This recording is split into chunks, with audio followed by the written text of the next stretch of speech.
اللہ تعالی علیہ وسلم نے فرمایا ایک شخص نے لوگوں کے پیسے لیے اس نیت سے کہ واپس نہیں کروں گا، اس نیت سے، لفظ حدیث کے، فرمایا اس کی نیت کیا تھی کہ میں نہیں کروں گا واپس۔ فرمایا اللہ کریم قیامت کے دن اسے کھڑا کر کے فرمائے گا تو کیا سمجھتا تھا میرے بندوں پہ ظلم کر جائے گا، تو زیادتی کر جائے گا میرے بندوں پہ؟ فرمایا ان کا تھا کوئی نہیں، میں ان کا مالک ہوں، دے ان کا سرمایہ۔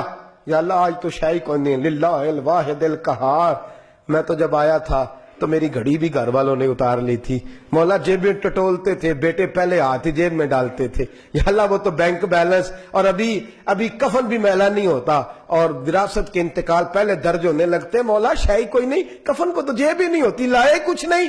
تو اللہ فرمائے گا اس کی نیکیاں ان کو دے دو جس کے انہوں نے پیسے دینے ہیں، یہ چور ہے، چوری کرتا ہے، بندوں کو لوٹتا ہے، دے دو ان کو رقم، دو، یہ میرے بندوں پہ زیادتی کرتا ہے۔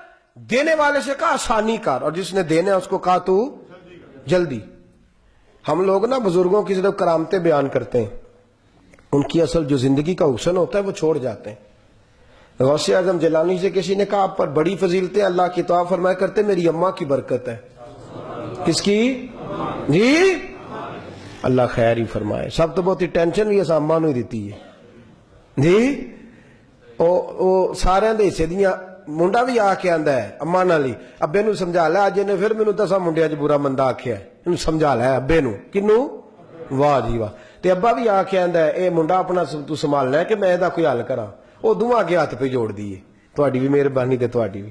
سب تو زیادہ تنگ اماں ہے، تے اماں بیچاری بچہ ویاہ لیندی ہے تے پھر مجبور ہو جاندی ہے، ہاں وہ تنگ ہے، پھر اس کے بعد وہ اس کا بیٹا کٹہرے میں کھڑا کرتا ہے اماں کو، تو اماں تم ہی تے کچھ خیال کریا کر، کنوں پیا نہ پتہ ہی، کنوں پیا نہ پتہ ہی ہوتا، تجھے تھوڑا پیار ہے اپنے بچوں سے، لیکن تیری ماں کو جو تیرے ساتھ پیار ہے نا تو اندازہ ہی نہیں کر سکتا۔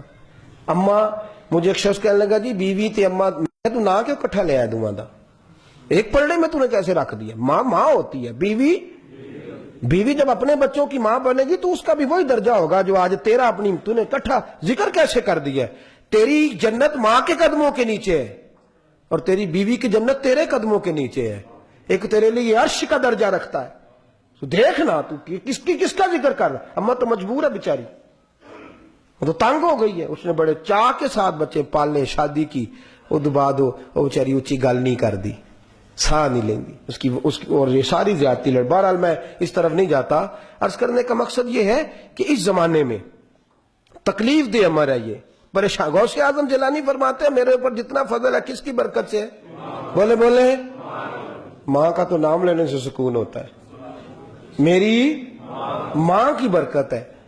تو کہا حضور ماں، آپ نے خود اپنی والدہ اور اپنے والد کی شادی کا ذکر فرمایا ہے، اور اس کے پیچھے حضرت غوث اعظم کے والد گزر رہے تھے دریا کنارے، بھوک نے بڑا ستایا، تو دریا کے اندر ایک پھل، سیب یا آم وہ جا رہا تھا، بہتا ہوا، والد صاحب نے ہاتھ ڈالا تو اٹھا، بھوک بڑی سخت تھی، کھانے کے بعد خیال آیا پتہ نہیں کسی نے ٹھنڈا کرنے نہ ڈالا ہو، حالانکہ جو گری پڑی چیز ہے وہ کھا لینے سے جرم لاحق نہیں آتا، حکم یہ ہے کہ کھجوریں روڑا مار کے گرا کے نہیں کھانی، جو گری ہوئی ہوں وہ اٹھا کے کھا لے تو ناجائز نہیں، وہ گر گئی تھی، اٹھا لیا، کھا لیا، خیال آیا اوہو یہ تو کسی کا حق تھا، یہ تو قرضہ ہے۔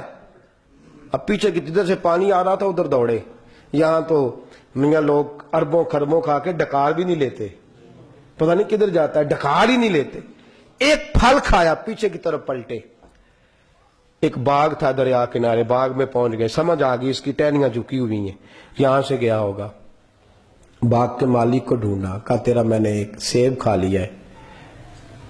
وہ بزرگ بڑے اللہ والے تھے، نظر اٹھائی، کہنے لگے چڑھتی جوانی ہے، آنکھوں میں نور ہے، پاکیزگی کا حسن ہے، آیا کس کام ہے؟ سیب بخشوانے، سیب بخشوانے آ گیا، یہ تو دور ہی نہیں، تو لوگ کروڑوں کھا کے ڈکار نہیں، سیب بخشوانے آ گیا۔ کہا اچھا لڑکا، اچھا جانا نہیں چاہیے۔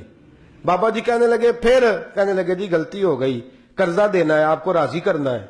کیسے راضی ہوتے ہیں؟ فرمانے لگے میں تو نہیں راضی ہوتا، پہلے ادھر رہ کچھ دن میرے باغ کی خدمت کر، وہ بھی سید بزرگ ہے، رہنے لگے، انہوں نے قریب سے دیکھا، کہنے لگے تو واقعی پرہیزگار ہے۔ کہا جی مجھے اجازت ہے؟ کہنے لگے نہیں، تو قرضہ ادا کرنے آیا ہے نا، اب میری شرطیں ماننی پڑیں گی۔ لوگ کہتے تھے غوث اعظم کے والد سے کہ جناب تھوڑے سے پیسے تھے آپ دے دیتے. فرمانے لگے سیب ہاتھ میں ہوتا تو پیسے دے دیتا, میرے وجود کا حصہ بن گیا تھا, کھا چکا تھا. اب اس شخص کو راضی کرنا ضروری تھا جس کا میں نے کھایا تھا, اس کو راضی جیسے وہ راضی ہوتا ہے. طے کرتا نا خریدتے وقت تو پھر تو طے ہو جاتا 2 دن آ رہا ہے, اب تو میں کھا چکا, اب تو وہ اپنی مرضی کا ریٹ لگائے گا, اب میں پھنس گیا, الجھ گیا. فرماتے کہا کیا لیں گے, اتنے دن خدمت کرائی, اب کیا کرنا ہے؟ کہنے لگے میری بیٹی سے شادی کرنی پڑے گی. اچھا کہ بیٹی سے عاقل بالغ ہو؟ کہا ہاں. بیٹی سے شادی کرنی ہے؟ جی کرنی ہے. کہا وہ گونگی بھی ہے, اندھی بھی ہے, بہری بھی ہے, نکاح کرنا پڑے گا. تو چنگی بھلی نال نہیں لوگ کر دے ماپیاں دے آکھے لاگ کے آندے نے میں نکل جانا جے کرو. اما بیچاری ساری رات جاگ دی, بلیک میل ہوندا ہے, ابا وہ من جاندا ہے, ہن کی کرے؟ بلیک میل جو ہو گیا ہے من جاندا ہے, کوئی ایسی گل نہیں. 15 یا 20 سال بڑے دعوے سے بات کر رہا ہوں. جو ماں باپ کو کٹہرے میں کھڑا کرتا ہے نا, میری بات لکھ لے, میں زندہ رہا تب بھی, مر گیا تب بھی, لکھ لے. جو ماں باپ کو کٹہرے میں کھڑا کرتا ہے اسے کٹہرے میں کھڑا ہونا پڑتا ہے, یاد رکھنا. کٹہرے میں کھڑا ہوگا تو, اور یہ میری بات یاد آئے گی, آپ سوچیں گے یہ 20 سال کے بعد بھی پرانی نہیں ہوگی. یہ ایسے لگے گا جیسے آج آپ کے کانوں. ماں باپ کو کبھی کٹہرے میں کھڑا نہ کرنا, ان سے کبھی سوال جواب نہ کرنا. بڑھاپے میں جب کٹہرے میں بندے کو کھڑا ہونا پڑتا ہے, ٹانگیں نہیں کامتی, دل کامتا ہے, روح کامتی ہے. جب تیری کامپے گی تجھے پتہ چلے گا یہ کتنا کربناک, یہ دردناک نہیں, یہ کربناک مسئلہ ہے.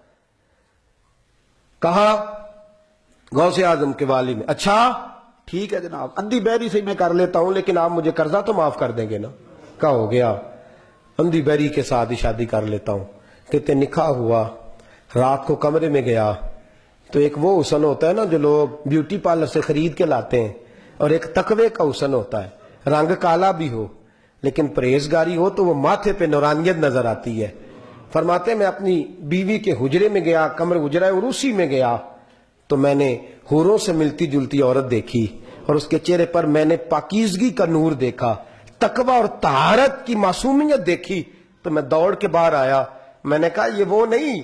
میں نے کہا بزرگوں غلطی ہو گئی ہے, تو آپ نے کوئی اور بھیج دیا, وہ تو اندھی بہری گونگی تھی. تو غوث اعظم کے نانا فرمانے لگے بیٹا تو اگر قرضے ادا کرتا کرتا سیب کے اتنے تقوی والا یہاں تک آیا ہے, تو تیرے لیے بھی تو اللہ نے کوئی پرہیزگار ہی تیار کر کے رکھنی تھی نا, تیرے لیے بھی تو کوئی پرہیزگار ہی آنی تھی نا.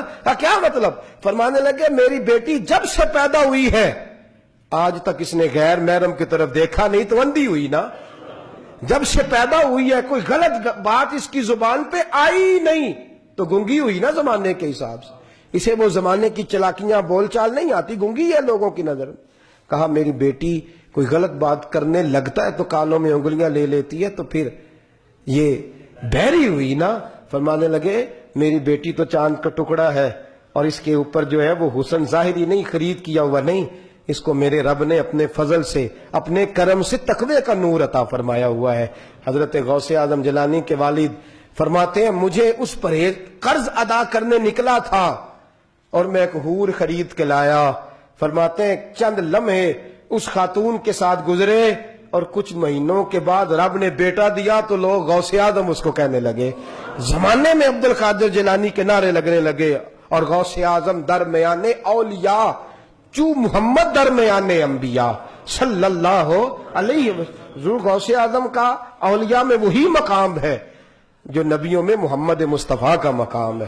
تو قرض ادا کرنے نکلے تھے, رب نے کیا نوازا, کس انداز میں بھیجا.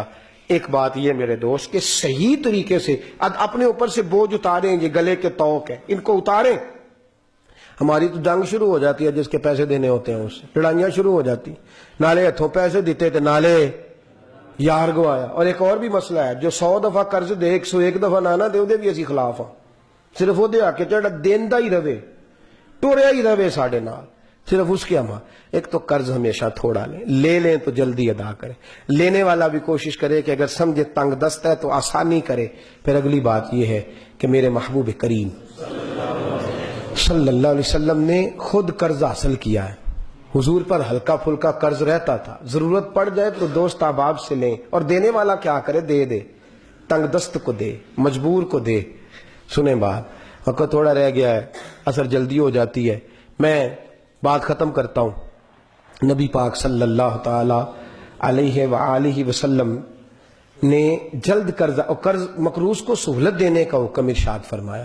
اور حضرت عبداللہ ابن عمر رضی اللہ تعالیٰ عنہ نے ڈھیر سارے پیسے لے کے آئے، 20,000 دینار تجوری میں رکھے گھر میں لا کے.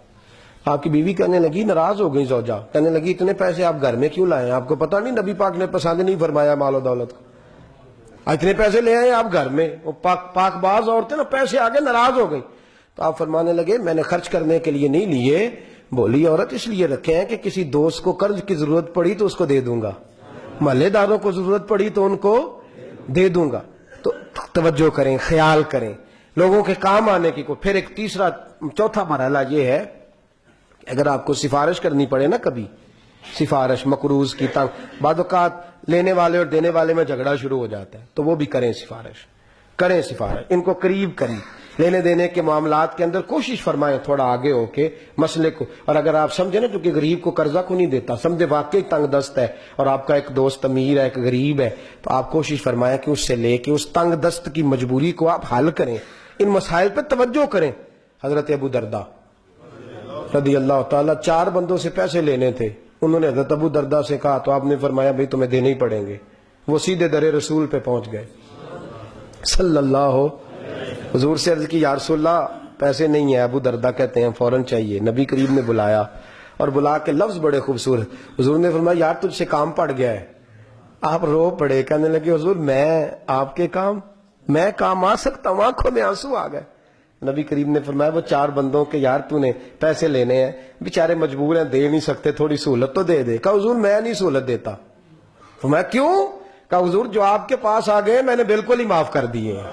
حضور میں نے لینے ہی نہیں، ان کے ہوئے میں نہیں لیتا. یا رسول اللہ در رسول تک آ گئے، میں پھر مطالبہ کروں؟ حضور ہو گئے.